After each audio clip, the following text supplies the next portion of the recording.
is a tendency in all arts to equate depressing with profound. This error is especially common in discussions of film, perhaps because the medium is usually associated with quick, disposable entertainment.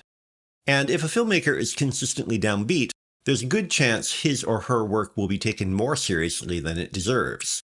When there really is reason to praise the filmmaker's work generally, individual works will be considered greater achievements than they are just because they're downers. Take Joseph Losey's relentlessly grim King and Country. The story of a British private, Tom Courtenay, in World War I on trial for desertion, King and Country is set in a wet, dark, dirty trench. No fighting is shown, but you don't need it to inspire despair. The atmosphere alone puts you in a funk. To be sure, that sense of being trapped in the trenches is no mean technical achievement, given that nearly the entire film was shot on a soundstage.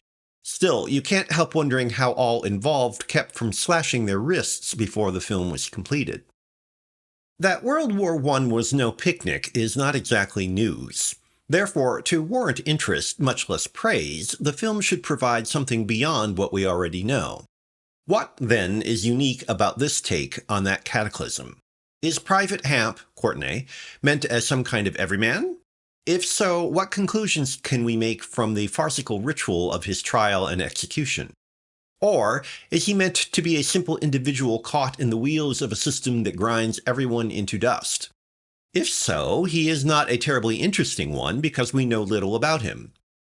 Perhaps there's meant to be a class angle given this is a British film. No, at least not as any positive alternative, because the bestial behavior of the other grunts puts paid to any hope they'll provide emotional relief. Even more baffling is Hamp's lawyer, Captain Hargreaves, Dirk Bogarde, who expresses contempt for his client before meeting him, then seems to warm to him, only to give him the coup de grace. Every possibility of decency is squelched, and the ending, while undeniably shocking, is only that. It tells us less about World War I or the human condition than about the determinism of tendentious writing.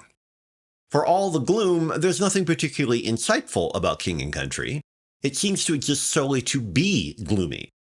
Losey's craft almost makes things worse. The tangibly moldering environment practically works against the film's pacifist premise. We're more prone to insist that there has to have been something other than this rotting desolation.